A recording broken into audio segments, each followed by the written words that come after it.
صلی اللہ علیہ وآلہ وسلم نے فرمایا، 3 خصلتیں ایسی ہیں کہ جس میں یہ پیدا ہو جائیں اس نے ایمان کی مٹھاس کو پا لیا۔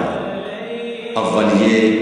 کہ اللہ اور اس کا رسول اس کے نزدیک سب سے زیادہ محبوب بن جائیں۔ دوسرے یہ کہ وہ کسی انسان سے محض اللہ کی رضا کے لیے محبت رکھے۔ تیسرے یہ کہ وہ کفر میں واپس لوٹنے کو ایسا برا جانے جیسا کہ آگ میں ڈالے جانے کو برا جانتا ہے۔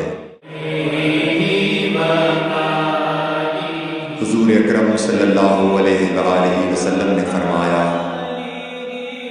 انصار سے محبت رکھنا ایمان کی نشانی ہے اور انصار سے کینہ رکھنا نفاق کی نشانی ہے۔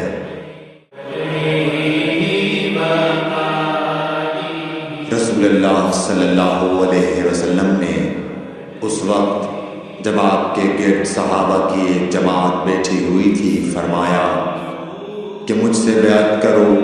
اس بات پر کہ اللہ کے ساتھ کسی کو شریک نہ کرو گے،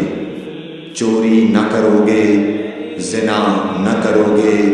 اپنی اولاد کو قتل نہ کرو گے اور ناعمدن کسی پر کوئی ناحق بہتان باندھو گے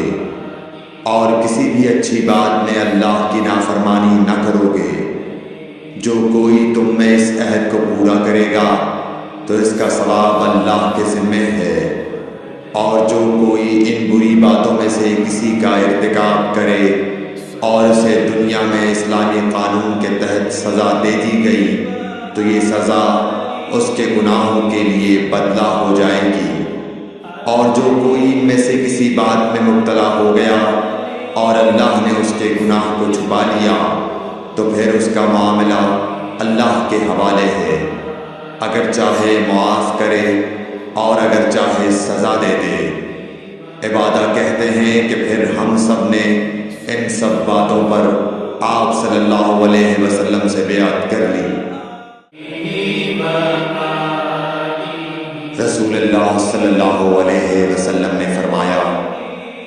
وہ وقت قریب ہے جب مسلمان کا سب سے عمدہ مال اس کی بکریاں ہوں گی، جن کے پیچھے وہ پہاڑوں کی چوٹیوں اور برساتی وادیوں میں اپنے دین کو بچانے کے لیے بھاگ جائے گا۔ رسول اللہ صلی اللہ علیہ وسلم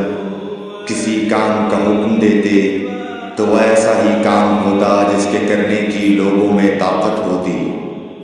اس پر صحابہ کرام نے عرض کیا کہ یا رسول اللہ، ہم لوگ تو آپ جیسے نہیں ہیں، آپ تو معصوم ہیں اور آپ کی اللہ پاک نے اگلی پچھلی سب لغزشیں معاف فرما دی ہیں، اس لیے ہمیں اپنے سے کچھ زیادہ عبادت کرنے کا حکم فرمائیے۔ یہ سن کر آپ ناراض ہوئے، حتیٰ کہ خفگی آپ کے چہرہ مبارک سے ظاہر ہونے لگی۔ پھر فرمایا کہ بے شک میں تم سب سے زیادہ اللہ سے ڈرتا ہوں اور تم سب سے زیادہ اسے جانتا ہوں، بس تم مجھ سے بڑھ کر عبادت نہیں کر سکتے۔ صحیح بخاری